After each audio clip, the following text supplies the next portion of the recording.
Tes Faisal. Ya, Bu. Jelas suaranya. Oke, tampilkan ya. Tampilkan penyuluhannya. Sudah mulai, bisa dimulai. Bagian depan. Dari judul dulu, Faisal. Oke. Pak Jimmy. Ya, oke Pak. Rekam ya, Faisal. Oke. Siap, Bu. Bismillahirrahmanirrahim. Assalamualaikum warahmatullahi wabarakatuh. Selamat pagi, Waalaikumsalam teman-teman semua. warahmatullahi wabarakatuh. Oke, Selamat Pagi, pagi. Bu silakan. Fit. Oke, silakan Dokter Eli. Pagi. Baik, terima kasih. Bismillahirrahmanirrahim. Assalamualaikum warahmatullahi taala wabarakatuh. Selamat siang, selamat pagi menjelang siang. Salam sehat untuk kita semua. Terima kasih saya ucapkan kepada Bapak Ibu yang telah bersedia meluangkan waktu untuk mengikuti kegiatan pagi ini. Yang sama-sama kita ketahui kita semua lagi sibuk ya, pada kegiatan masing-masing. Harapan saya kita semua dalam keadaan sehat dan tetap berbahagia. Dan insya Allah kita tetap bisa bermanfaat buat orang lain walau dalam keadaan sibuk. Terima kasih. Amin ya Rabbal Alamin. Saat ini pemerintah terus-menerus menggaungkan tentang anti korupsi Bapak Ibu ya. Di semua lini termasuk di instansi pemerintah. Termasuk instansi kita yaitu Kantor Kesehatan Pelabuhan. Hari ini kita akan mendengarkan paparan tentang anti korupsi dengan judul 7 jenis korupsi. Nanti akan disampaikan oleh Bu Fitri Mayawati SKM. Adapun tertib acara hari ini yaitu satu, paparan materi, kedua nanti akan ada tanya jawab, kemudian post test dan evaluasi tentang penyuluhan. Baiklah Bapak Ibu, saya Dr. Eli dia akan bertindak sebagai moderator pada hari ini. 30 menit ke depan kurang lebih dengan post test dan evaluasi, Bu Fitri akan menyampaikan paparan materi. Kepada Bu Fitri, maka kami dipersilakan. Mangga Bu. Terima kasih. Assalamualaikum warahmatullahi wabarakatuh. Selamat pagi, teman-teman semua. Kepada yang terhormat, Kepala Kantor Kesehatan Pelabuhan Kelas 2 Bandung, Bapak Resi, dan juga jajaran strukturalnya, juga para koordinator dan para staf yang saya hormati. Pada pagi hari ini, menjelang siang, perkenankan saya Fitri Mayawati akan memberikan penyuluhan atau pemahaman mengenai anti korupsi. Yang dalam hal ini temanya adalah mengenai 7 jenis korupsi. Baiklah, Bapak Ibu, sebelum dimulai, mungkin barangkali Bapak Ibu di sini sudah tahu ya korupsi itu kira-kira apa. Ada yang bisa menjawab? Oke, ada yang bisa menjawab? Baik, next. Next Faisal. Oke ya. Kembali lagi kita bahwa korupsi itu berasal dari bahasa Latin ya. Jadi corruptio atau corruptus. Jadi corruptio itu memiliki arti yang sangat beragam. Umumnya dia sifatnya adalah tindakan yang sangat merusak atau menghancurkan. Jadi juga dapat diartikan sebagai suatu hal yang sifatnya sangat buruk, juga kebejatan atau kebusukan, juga ketidakjujuran, juga dapat dinyatakan dengan suap ataupun tidak bermoral, penyimpangan dari kesucian ataupun kata-kata dan ucapan yang sangat menghina dan memfitnah. Jadi kita ketahui bahwasannya korupsi itu sudah menyebar berada di mana-mana. Namun kita sebagai aparatur sipil negara dalam hal ini diharapkan untuk bisa berani menyatakan menolak korupsi atau anti korupsi. Dalam hal ini kalau kita lihat kembali apakah korupsi itu juga mencari suatu keuntungan dengan cara melawan hukum ataupun merugikan negara. Itu sudah jelas. Jadi kembali lagi bahwasannya korupsi itu merupakan suatu tindakan yang sangat merusak bahkan menghancurkan. Oke, next. Oke. Korupsi itu memiliki berbagai dampak. Jadi dampak yang sangat masif yang kita ketahui itu ada 7. Yang pertama, itu dampak korupsi dalam bidang hukum. Kita ketahui bahwa hukum di kita itu yang sangat mempengaruhi sekali dari kondisi korupsi itu sendiri, biasanya adalah hilangnya dari kepercayaan masyarakat terhadap lembaga negara serta adanya penghambatan dari kegiatan pemerataan aset. Nah, biasanya seperti itu. Lalu kemudian tidak menutup kemungkinan juga melemahkan peran daripada pemerintah juga dalam hal ini tidak dapat menjaga kondisi stabilitas ekonomi maupun politik. Yang kedua, dampak korupsi dalam bidang pendidikan. Kita ketahui bahwa negara yang bisa maju ataupun negara yang bisa berhasil dalam hal ini adalah peran serta ataupun kualitas SDM bangsa kita yang dipertaruhkan. Jadi kalau kita ingin negara kita sukses, berhasil, tentu kita juga ingin bahwa SDM kita juga memiliki kualitas pendidikan yang baik. Nah, ketika adanya dampak korupsi ini di bidang pendidikan, maka yang paling ikut berperanan itu adalah menurunnya kualitas SDM itu sendiri. Dan juga adanya keterbatasan akan akses terhadap pendidikan yang merata, juga adanya peningkatan pengangguran. Jadi salah satu momen banyaknya pengangguran itu juga dapat disebabkan dari dampaknya korupsi. Yang ketiga, dampak korupsi di bidang sosial.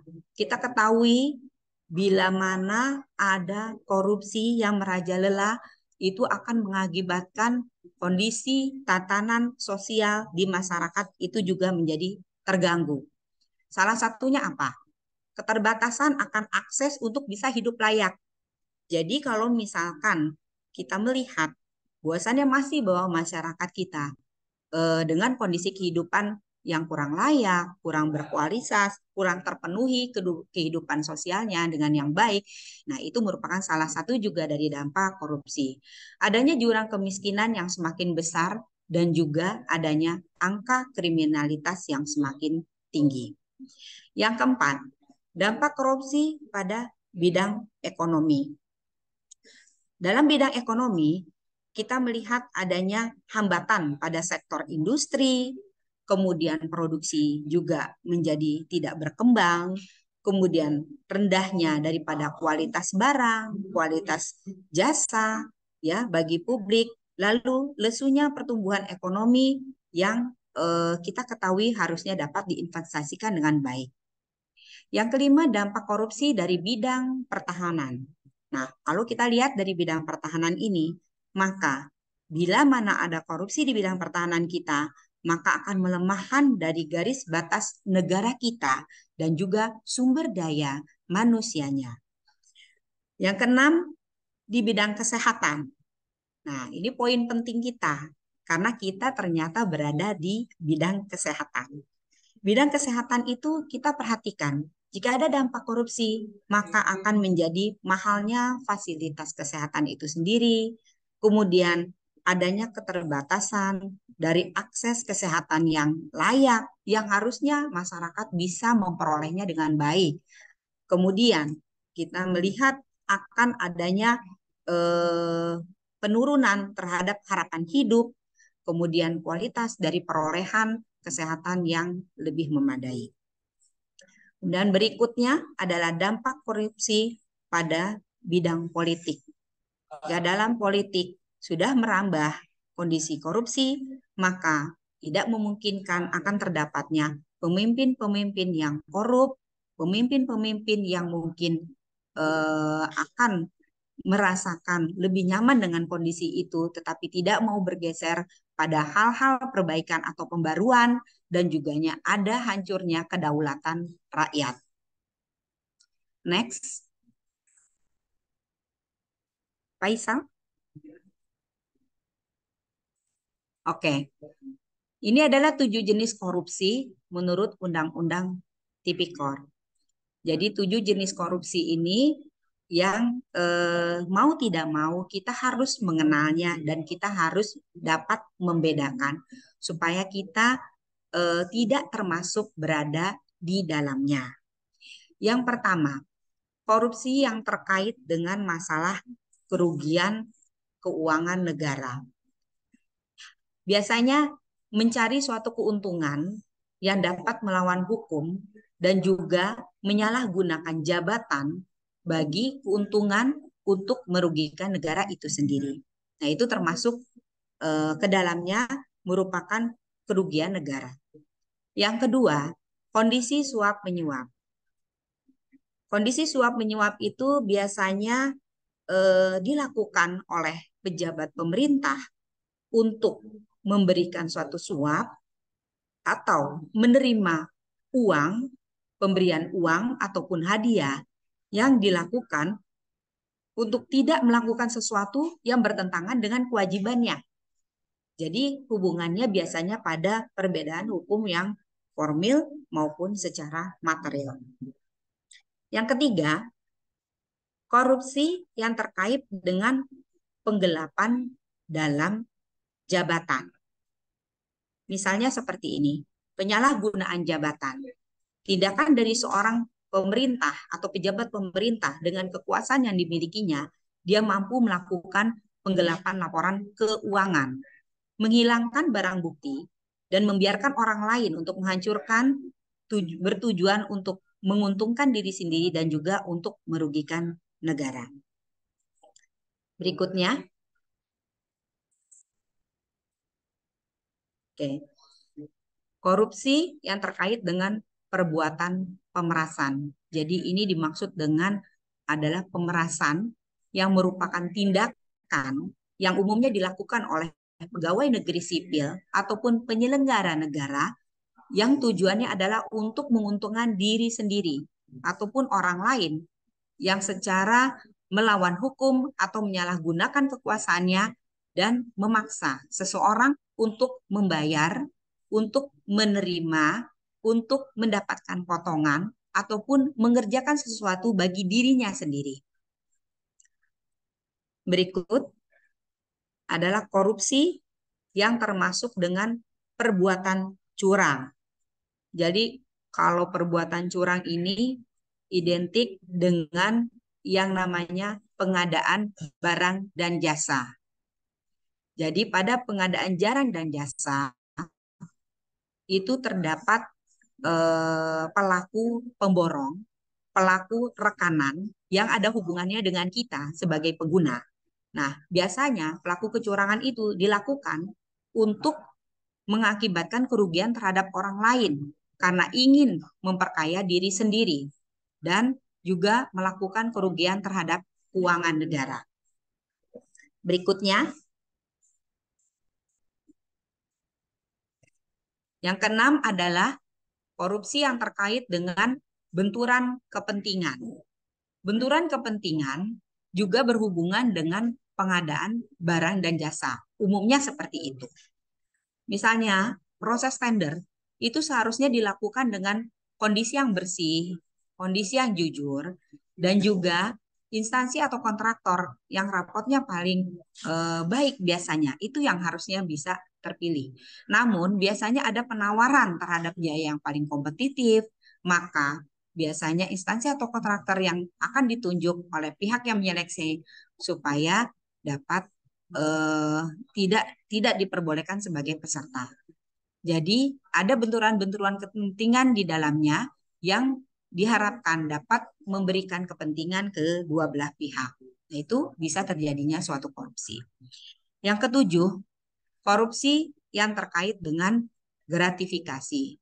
Jadi Bapak Ibu di sini sudah sering mendengar, bahkan saya biasanya sering memberikan sosialisasi tentang gratifikasi adalah pemberian hadiah ya dalam bentuk apapun yang diterima oleh pegawai negeri ataupun penyelenggara negara dan tidak melaporkannya kepada KPK dalam jangka waktu 30 hari sejak diterimanya gratifikasi. Oke, Bapak Ibu, karena mungkin waktunya sudah lebih dari 10 menit, Ibu Eli, sampai di sini penyuluhan yang saya sampaikan semoga memberikan manfaat dan mohon maaf jikalau ada sesuatu yang kurang dalam penyampaian saya. Terima kasih. Assalamualaikum warahmatullahi wabarakatuh. Waalaikumsalam warahmatullahi taala wabarakatuh. Warahmatullahi wabarakatuh. Waalaikumsalam Eh, warahmatullahi Terima kasih kami sampaikan kepada Bu Fitri yang telah menyampaikan paparan materinya tentang 7 jenis korupsi ini. Kemudian kita akan masuk termin yang kedua ya, bagian yang kedua yaitu tanya jawab. Kepada Bapak Ibu, mungkin ada yang ingin bertanya kepada Bu Fitri sebagai narasumber kita hari ini. Kami berikan kesempatan, maka kepada Bapak Ibu yang ingin bertanya boleh mungkin raise hand atau langsung bertanya. Mangga, silakan.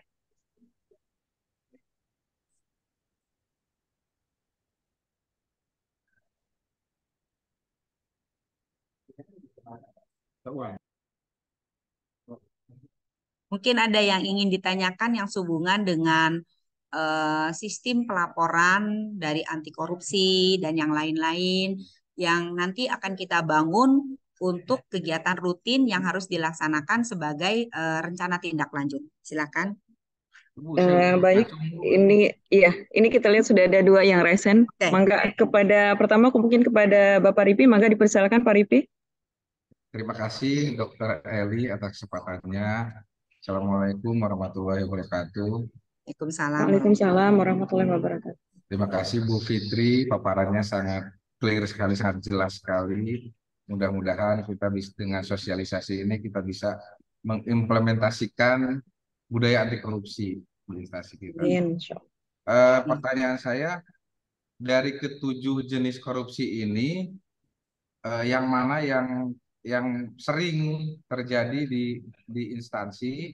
Karena kan kadang kita nggak tahu ya bahwa, aduh ini tuh masuk korupsi, padahal kita merasa nggak ada niat berkorupsi karena ketidaktahuan.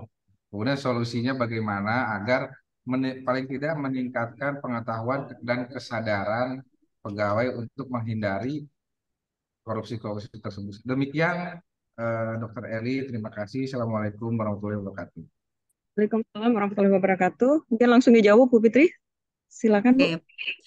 Terima kasih Bapak Rivi untuk pertanyaannya, sangat bagus sekali.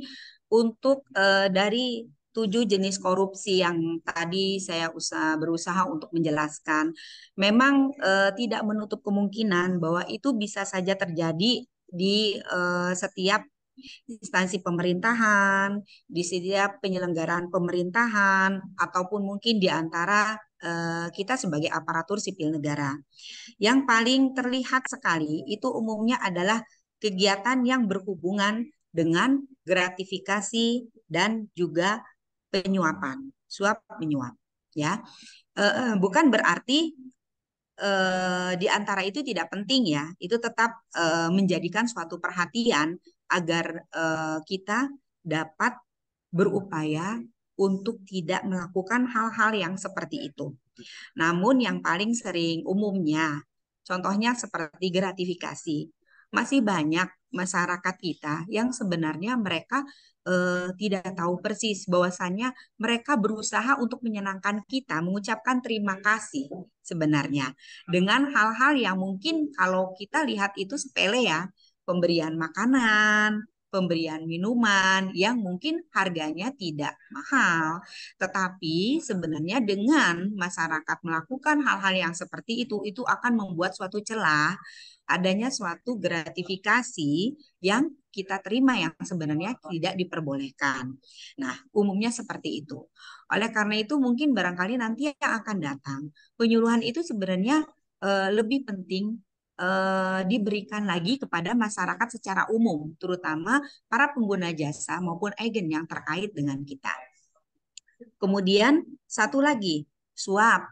Nah, umumnya suap itu diberikan kan untuk kenyamanan, untuk mempermudah terutama nih kalau kita dalam pelayanan publik ya kan, kita melayani si pengguna jasa kita ataupun melayani agen terutama yang berada di wilayah kerja. Itu ada agen kapal dan yang lain-lain ya. Nah, umumnya supaya lebih mempermudah, tidak dipersulit, supaya tidak terlalu lama. Nah, dan juga sertifikat yang bisa keluar, maka melakukan berbagai suap. Pengalaman kemarin saya kebetulan juga ada beberapa pengalaman yang sehubungan dengan integritas yang saya miliki. Kemarin juga Ijen sudah mempertanyakan kepada saya, apa kira-kira pengalaman yang sangat unik yang saya peroleh itu adalah ketika saya ingin disuap untuk kegiatan kekarantinaan hotel, ya, kekarantinaan TKI yang datang dari Pademangan. Nah, eh, ternyata alhamdulillah kita dan teman-teman kita tidak tergoyah untuk hal yang seperti itu, ya. Artinya kita tetap menjalankan kewajiban kita, bahwasannya kita berani untuk bisa melakukan penolakan. Nah, itu umum sering terjadi biasanya di eh, apa namanya, di lingkup kegiatan organisasi kita. Oke, itu saja mungkin Dokter Eli. Baik, terima kasih kepada Bu Fitri. Mudah-mudahan Pak Ripi bisa menerima ya Pak dengan jawaban dari Bu Fitri tadi. Ya, Baik, sekarang terima mungkin kasih. yang iya, siap. Baik, yang kedua ini ada raise hand dari Pak Wartoni. Mangga Pak Wartoni silahkan untuk langsung ke Bu Fitri. Terima kasih Bu Moderator, Dr. Eli. Terima kasih sudah diberikan kesempatan untuk bertanya kepada narsum Bu Fitri. Dari segi paparan, penyuluhan, singkat, padat, bisa dipahami. Ini bisa dipertahankan dan juga bisa nanti dikembangkan untuk sasaran berikutnya. Mungkin bisa dikatakan pertanyaan atau masukan, tinggal Bu Fitri maknai sendiri gitu ya. Untuk setiap penyuluhan, tentunya kita harus menentukan sasarannya Bu ya. Yang pertama betul. mungkin kalau yang sekarang sasarannya kita internal gitu kan. Kemudian mungkin kita juga harus menentukan tujuannya apa dari penyuluhan ini, tujuannya seperti apa. Kemudian ada semacam apa Bu? Timeline.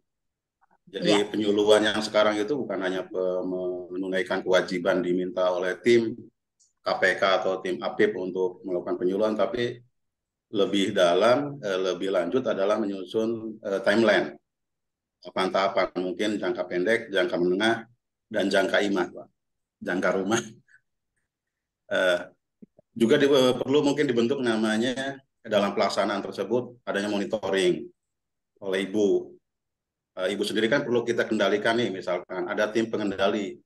Apakah Ibu sudah melakukan kegiatan sesuai dengan ketentuan. Ya.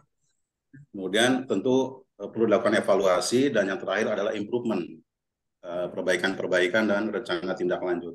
Nah, Ibu sendiri rencananya bagaimana Bu ke depan terkait dengan pertanyaan atau masukan dari saya? Terima kasih. Baik, langsung ya Dokter Ya, Eli, mangga Bu karena Fitri. Ya, siap. waktunya sudah mepet, kita belum post test. Pak Wartoni, terima kasih untuk saran masukan dan juga mungkin barangkali ini sedikit pertanyaan yang memang ternyata sudah dipersiapkan oleh kami di sini dalam pelatihan yang memang sangat singkat, padat, dan mepet. Jadi kita harus membuat suatu rencana tindak lanjut, Pak Tony. Di antara rencana tindak lanjut itu sebenarnya upaya-upaya kita inginnya ada suatu kesinambungan dari kegiatan-kegiatan kita yang sebenarnya tujuan utama kita adalah sudah adanya capaian WBK.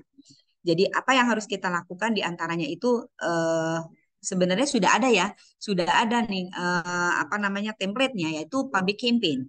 Nah, public campaign itu kan termasuk kita melakukan kampanye yang setiap bulan sudah saya lakukan, saya upayakan gitu dengan tim yang dalam hal ini dibantu oleh Pokja 5. Jadi, terima kasih untuk Pokja 5 dan teman-teman juga semuanya telah membantu untuk melakukan public campaign. Nah, mungkin nanti yang akan datang itu akan selalu rutin kita lakukan dan selalu rutin itu berada pada porsi pelaksanaan kegiatan kita. Jadi misalnya kita melakukan kegiatan bimbingan teknis, kita melakukan kegiatan apapun, tes HIV, TB, dan yang lain-lain.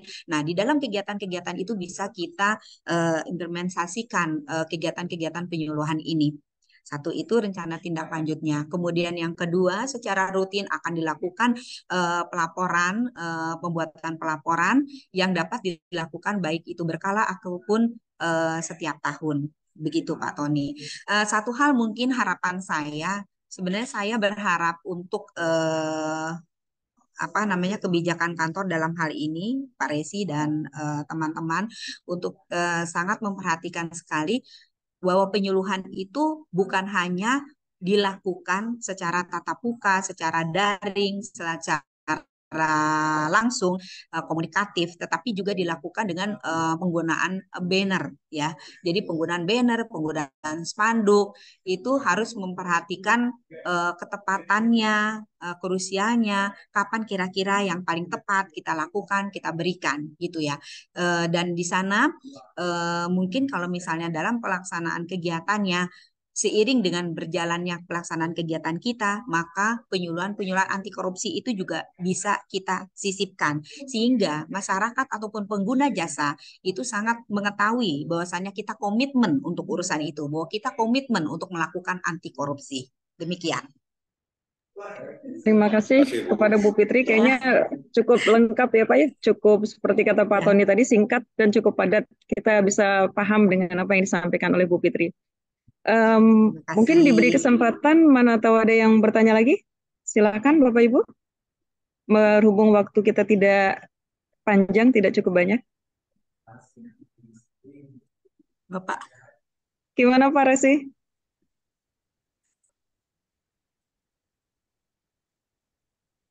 Izin Pak, kayak suara nggak kedengeran Pak.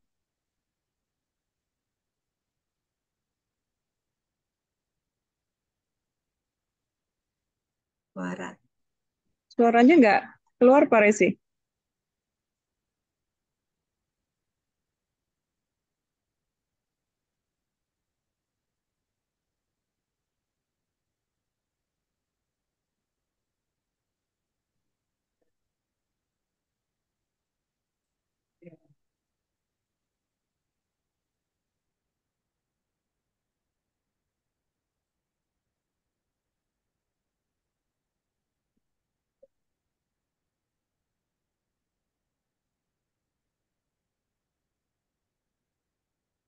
Baik Bapak Ibu, mungkin kita tunggu dari Pak Resi, suaranya mungkin ada kendala.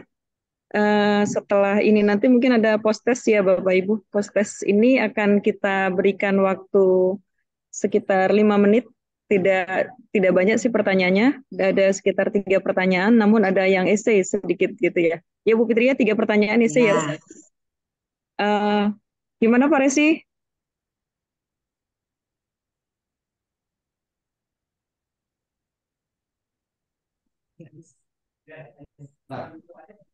Bu Pipit udah sarapan belum? Ya, Alhamdulillah sudah. Siap, mangga Pak Resi. Mungkin ada masukan dari Kepala Kantor dari Bapak. Silakan Pak. ya, terima kasih Bu Fitri yang telah melakukan penyuluhan anti korupsi. Loh kok ini double ya? Jadi Bu, terima kasih sekali Ibu telah menyampaikan kepada teman-teman apa itu korupsi, apa itu gratifikasi. Mudah-mudahan apa yang Ibu sampaikan, kita sebenarnya sudah melaksanakan, mudah-mudahan teman-teman dapat melaksanakannya secara Lebih baik lagi. konsisten. Ya, jangan naik turun, kalau bisa naik terus, jangan sampai turun. Tetap konsisten untuk melaksanakan budaya anti korupsi. Itu saja dari saya, mudah-mudahan Bu Fitri selalu mengingatkan kita, sehingga kita juga kalau nggak diingetin seperti ibadah ya Bu ya, kadang naik, Ya, kadang betul turun. Pak. Kalau Iya, bisa kita iya, terus naik iya. supaya teman-teman dan organisasi ini dapat Oke. berjalan dengan baik. Terima kasih Bu Baik. Fitri, itu saja yang bisa saya sampaikan. Assalamualaikum warahmatullahi Oke. wabarakatuh. Oke. Waalaikumsalam warahmatullahi wabarakatuh. Terima kasih kepada Pak Resi, Bapak Kepala Kantor yang sudah ikut dalam Zoom ini. Mudah-mudahan bisa memotivasi kita untuk tetap menggaungkan anti korupsi di kantor kita, terutama kantor kesehatan pelabuhan. Baik Bapak Ibu sekalian, sebelum kita masuki post-test akan dipandu oleh IT kita. Mas Faisal dibantu untuk proses sekitar 5 menit. Harapan saya sebagai moderator hari ini, kita berani untuk menolak korupsi, bersama-sama untuk menegakkan anti korupsi di kantor kita, kantor kesehatan pelabuhan. Artinya berani menyatakan untuk menolak, tidak memberi kesempatan kepada orang-orang karena kita selalu berada di pelayanan, terutama di kantor kesehatan pelabuhan. Baik Bapak Ibu, mungkin Bu Fitri kita mulai post-test Bu Fitri ya. Oke, dipersilakan untuk mengisi post-test dan juga untuk tahapan evaluasi 1 sudah ya, Faisal, untuk penyelenggara penyuluhan, termasuk saya sebagai Sudah ada, narasumber. Bu. Oke, post-test aja dulu, nggak apa-apa. Sambil dikerjakan langsung, silahkan buat Bapak dan Ibu. Mungkin waktunya tidak terlalu lama ya, 1 menit, 2 menit sudah cukup. Karena saya yakin Bapak Ibu di sini udah paham sekali. Kemudian Pak Faisal boleh ditampilkan lagi yang tadi materi yang terakhirnya. Ada Link pantun. post-test sudah ya. Link post-test sudah dikirim oleh Faisal, maka Bapak Ibu bisa dibuka di chat Oke. room-nya.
Cek.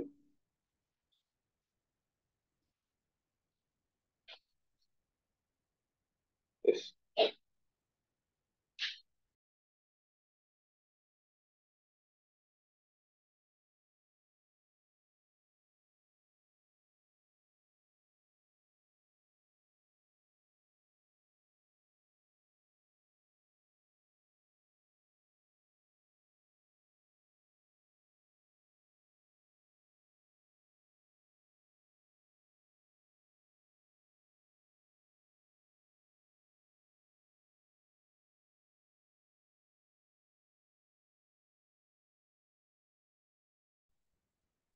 Halo tes.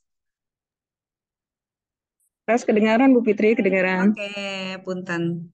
Oke, udah selesai post-testnya. Udah selesai, udah paham Oke, semua, oke. insya Allah. Silakan Faisal tampilkan yang tadi yang terakhir, Faisal.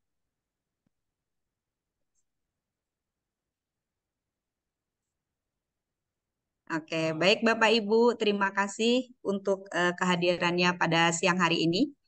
Ayo kita ke pasar pagi. Ikan cumi memang dicari. Ayo kita berantas korupsi dan katakan berani dengan bukti. Cakep. Oke. Dengeran nggak ya? Dengeran Bu. Oke, dengeran. Alhamdulillah.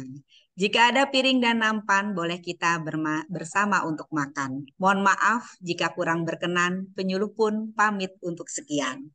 Ya, sadar. Oke. Terima kasih Ibu penyuluh kita.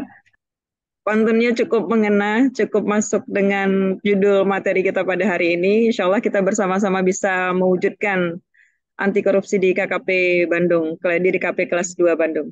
Maka Bapak Ibu mungkin evaluasi udah langsung Bu Fitri ya di link yang tadi ya. Oke, terima kasih.